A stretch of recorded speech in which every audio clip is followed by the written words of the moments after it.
Hello friends. आज हम surface chemistry का पार्ट 2 देखेंगे, एडजॉर्प्शन। सरफेस केमिस्ट्री में आप जानते हैं कि देयर आर 3 पार्ट। इस चैप्टर के अंदर 3 पार्ट हैं। एक एडजॉर्प्शन है, एक कैटालिसिस है और तीसरा पार्ट कोलाइडल है।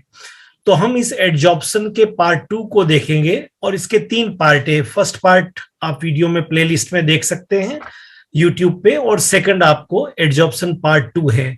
अगर आपको अच्छी तरह से चैप्टर को समझना है तो वीडियो को आपको सीक्वेंस में ही देखना चाहिए। ये हम पार्ट 2 की बात कर रहे हैं। तो पार्ट 2 में आज हम एब्जॉर्प्शन को सबसे पहले देखेंगे। What is the difference between adsorption and absorption. ठीक है, एडजॉर्प्शन एंड एब्जॉर्प्शन। तो keep in mind, adsorption is surface phenomenon. Clear? जो प्रोसेस केवल सरफेस के ऊपर होगा that is called adsorption. But keep in mind, जो आपका एब्जॉर्प्शन है वो बल्क फिनोमिनन है। मतलब जो भी कुछ आपको एडजॉर्बेंट दिया हुआ है, ये तो आप जानते हैं कि this part is called adsorbent. ये टर्म नहीं भूलनी है। जिसकी सरफेस पर एडजॉर्प्शन होगा that is called adsorbent. Clear? और जो इसकी सरफेस के ऊपर एडजॉर्ब हो रहा है that is called adsorbate. Clear? This is called adsorbate. तो ट्राई टू अंडरस्टैंड, जब केवल सरफेस पे होता है तो डेट इज कॉल्ड एडजॉर्प्शन, और बल्क में भी हो रहा है अंदर, सरफेस के थ्रू ही होगा लेकिन अंदर हो रहा है तो डेट इज कॉल्ड एब्जॉर्प्शन। ठीक है, सेकंड पॉइंट की बात करते हैं। Second difference, first point is clear, सबको क्लियर हो गया? नाउ सेकंड पॉइंट को ध्यान से देखिए। अब जब सरफेस पे हो रहा है तो बड़ी बट ऑब्वियसली बिल्कुल क्लियर बात है कि द कॉन्सेंट्रेशन ऑफ सब्सटेंस मोर और ओनली एट सरफेस, क्योंकि सरफेस इन्वॉल्व हो रहा है। लेकिन अगर एब्जॉर्प्शन हो रहा है तो जो भी एडजॉर्बेट है आपका, जो एडजॉर्ब हो रहा है, distributed in the whole body of adsorbent uniformly, पूरी बॉडी में वो जाएगा यूनिफॉर्मली। ठीक है, now adsorption is fast process, क्योंकि सरफेस पे इसको होना है केवल। It is slow. जैसे एक कॉटन क्लोथ को वाटर में डालिए तो धीरे धीरे धीरे धीरे वो पूरा के पूरा भीग जाएगा, बट इज स्लो प्रोसेस। एक स्पंज को पानी के अंदर डालिए तो धीरे धीरे धीरे धीरे धीरे धीरे डूब जाएगा, तो स्लो प्रोसेस है। Clear? And final point, rate of adsorption अगर हम बात करेंगे तो इज फास्ट इन बिगिनिंग, क्योंकि ये सरफेस एरिया पे डिपेंड करता है। अब आप क्या देख रहे हैं, बिगिनिंग में सरफेस खाली है तो एडजॉर्प्शन फटाफट फटाफट फटाफट होगा। लेकिन जब एक बार ये मॉलिक्यूलर की जो लेयर बन जाएगी तो फिर ये स्लो हो जाएगा, राइट? लेकिन absorption through out the time, same through out the process, क्योंकि इसको बल्क में यूनिफॉर्मली डिस्ट्रीब्यूट होना है। This is difference between adsorption and absorption. I think पूरी तरह से क्लियर हो गया होगा। ये सरफेस फिनोमिनन है, ये आपका बल्क फिनोमिनन है। ये कंसंट्रेशन सरफेस पे ज्यादा होगी, इसमें concentration through out the bulk complete होगी एक जैसी। This is slow fast process in the beginning, with time decreases हो जाएगा, पर इट इज यूनिफॉर्मली एक जैसी इसकी स्पीड रहेगी। क्लियर? ये आपको आना चाहिए। चलिए अब दूसरा टर्म एक लेते हैं और भी, that is called occlusion. अब ये occlusion क्या है? Now try to understand occlusion term को समझने के लिए आप देखिए, एक ये मेटल सरफेस है, एक ये मेटल है, which is called adsorbent. ये टर्म तो भूलना ही नहीं है। Okay, adsorbent। और ये गैस है जिसको एडजॉर्ब होना है, आप बोलते थे एडजॉर्बेट। ओके, तो अब जब ये मेटल सरफेस पे एडजॉर्बेट यहां पर आएगा तो दो एडजॉर्प्शन भी हो रहा है और इसके थोड़ा अंदर भी जा रहा है तो एब्जॉर्प्शन भी हो रहा है। हमने आपको सिखाया कि जब एडजॉर्प्शन और एब्जॉर्प्शन दोनों एक साथ होते हैं तो डेट इज कॉल्ड सॉर्प्शन। बस ये सॉर्प्शन ही आपका ऑक्लूजन है। तो डेफिनेशन में देखिए, the sorption of gases on metal surface is called occlusion. Clear? जो मेटल सरफेस पे आपका सरफेस एडजॉर्प्शन भी होगा और एब्जॉर्प्शन भी होगा, दैट इज कॉल्ड सॉर्प्शन। तो उसको हम बोलेंगे ऑक्लूजन। क्लियर, ये आपको आना चाहिए। नाउ नेक्स्ट पे चलते हैं, फैक्टर्स पे देखते हैं इस सेकंड पार्ट में, और factors affecting rate of adsorption.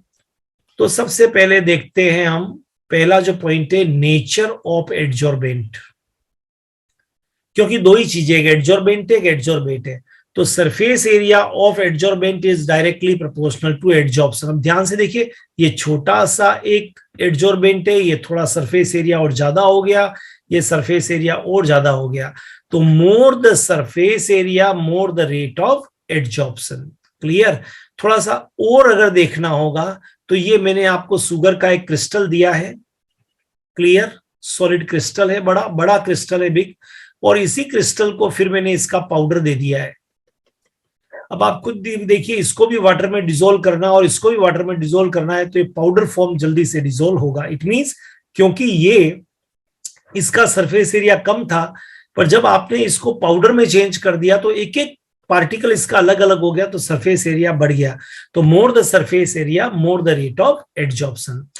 अब देखते हैं, ये देखिए हाइड्रोजन है, और हाइड्रोजन निकल के साथ में मान लीजिए रिएक्शन कर रहा है, तो दो तरह से एडजॉर्प्शन हो सकता है। One is physical adsorption, another is chemical.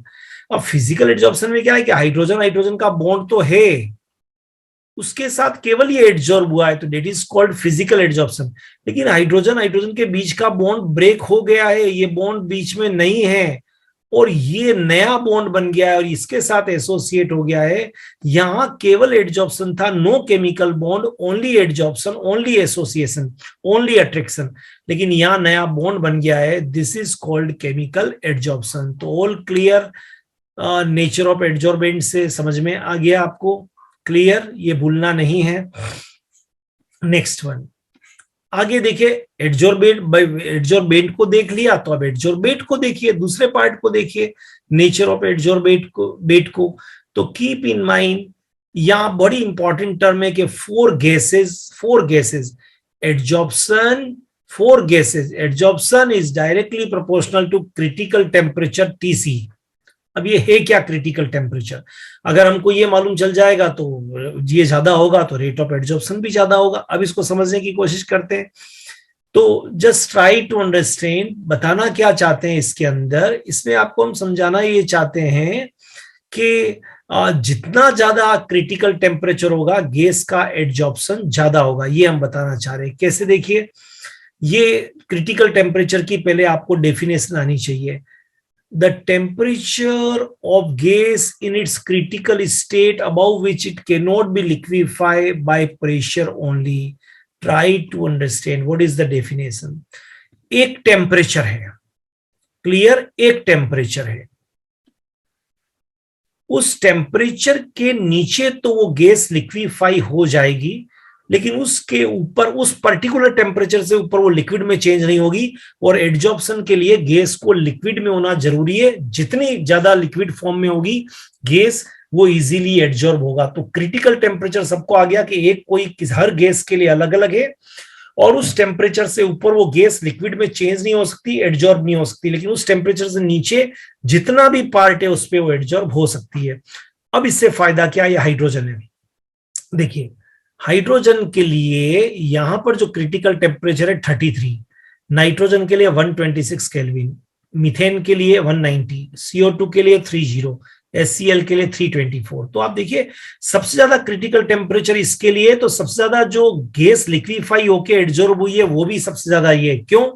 तो पहला पॉइंट यहां क्लियर हो गया कि मोर द क्रिटिकल टेम्परेचर, ये लिमिट, इतनी लिमिट तक ये लिक्विड में चेंज हो सकता है किसी भी टेम्परेचर पर। ये तो, लेकिन अगर ये तो एटमॉस्फेरिक प्रेशर अगर 30 एटमॉस्फेरिक टेम्परेचर अगर मान लीजिए जो अपना नॉर्मल समर में जो टेम्परेचर होता है या नॉर्मल टेम्परेचर होता है उस पर भी अगर कर ले, तो हाइड्रोजन गैस तो फिर एडजॉर्ब होगी नहीं। हाइड्रोजन गैस का तो लिक्विफिकेशन बहुत कम होगा, क्योंकि इसका जो क्रिटिकल टेम्परेचर कम है। तो more the critical temperature more the liquefaction of gas, और ज्यादा लिक्विफिकेशन गैस होगा तो एक्सटेंट ऑफ एडजॉर्प्शन भी इसका जो होगा वो ज्यादा होगा। क्लियर? तो ये पॉइंट क्लियर हो जाना चाहिए कि एनटीपी पर, एसटीपी पर किसी भी गैस का क्रिटिकल टेम्परेचर जितना ज्यादा होगा, किसी भी गैस का क्रिटिकल टेम्परेचर जितना ज्यादा होगा, एक्सटेंट ऑफ एडजॉर्प्शन भी उतना ही ज्यादा होगा। क्लियर? तो वो सारी गैसेस जिनका क्रिटिकल टेम्परेचर ज्यादा है उनका रेट ऑफ, उनका एक्सटेंट ऑफ एडजॉर्प्शन भी ज्यादा होगा। एक हमने साइड में लिखा है, कई बार कुछ बच्चे भूल जाते हैं कि what is NTP and what is STP. तो 20 degree normal temperature and pressure, तो अगर 20 डिग्री सेल्सियस या 293 केल्विन बोल दूं मैं, ओके सर, कई बार 25 डिग्री भी बोलते हैं, तो उसको नॉर्मल टेम्परेचर बोलेंगे, रूम टेम्परेचर, और 1 एटमॉस्फेरिक प्रेशर, ये एनटीपी कहलाता है। लेकिन कई बार एसटीपी की जब बात करते हैं तो 0 डिग्री सेल्सियस टेम्परेचर, या उसको केल्विन में करना है तो 273 बोलिए, क्योंकि किसी भी डिग्री सेल्सियस को अगर केल्विन में चेंज करना है तो 273 से प्लस करना पड़ेगा, और 1 बार प्रेशर होगा तो डेट इज कॉल्ड एसटीपी। ये आपके काम आएगा कभी जब न्यूमेरिकल करेंगे तो एनटीपी या एसटीपी आपको बताना पड़ेगा। ठीक है, अब हम इफेक्ट ऑफ टेम्परेचर को देखते हैं कि इफेक्ट ऑफ टेम्परेचर क्या है। तो पहले हम ये सारे फैक्टर्स की बात कर रहे हैं जो इफेक्ट करेंगे किसको, एडजॉर्प्शन को। तो पहला हम देख रहे हैं इफेक्ट ऑफ टेम्परेचर। क्लियर? तो देखिए इफेक्ट ऑफ टेम्परेचर क्या है। सबसे पहले आपको एडजॉर्प्शन के बारे में आना चाहिए। एडजॉर्प्शन में क्या होता है, एक एडजॉर्बेट है जो एडजॉर्बेंट पे एडजॉर्ब होगा, तो जो प्रोसेस होगा उसको क्या बोलेंगे, एडजॉर्प्शन। यही आपको मालूम है कि ये आपका एडजॉर्बेंट था, ठीक है, और ये आपका कोई भी आपका एडजॉर्बेंट था जो यहां आके एडजॉर्ब हो गया। जब ये एडजॉर्ब हो गया तो एनर्जी रिलीज होगी। क्यों? क्योंकि adsorption is always exothermic process, और इसीलिए यहां पर इसको नेगेटिव साइन से हमने बताया है। ठीक है, अब दो तरह का आपके पास में एडजॉर्प्शन है, एक फिजिकल एडजॉर्प्शन और एक केमिकल एडजॉर्प्शन। तो दोनों को देखते हैं। अच्छा, हमने कहा है कि प्रेशर इज कांस्टेंट। ये देखिए प्रेशर इज कांस्टेंट, और प्रेशर कांस्टेंट होता है, और एक्सटेंट ऑफ एडजॉर्प्शन और टेम्परेचर के बीच में आप ग्राफ को प्लॉट करेंगे तो that is called adsorption isobar. तो एक यहां जो टर्म आई है उसकी बात कर लेते हैं, आइसोबार।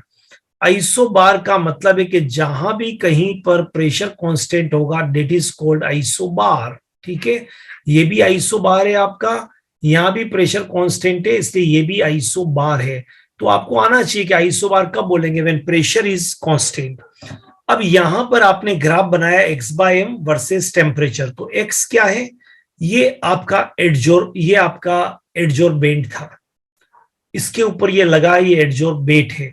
तो इस एडजॉर्बेट का जो मास होगा that is represent by x, और इसका जो मास एडजॉर्बेंट का इन्वॉल्व हो रहा है इस एडजॉर्प्शन में डेट इज कॉल्ड m। तो mass of adsorbate upon mass of adsorbent is called x by M.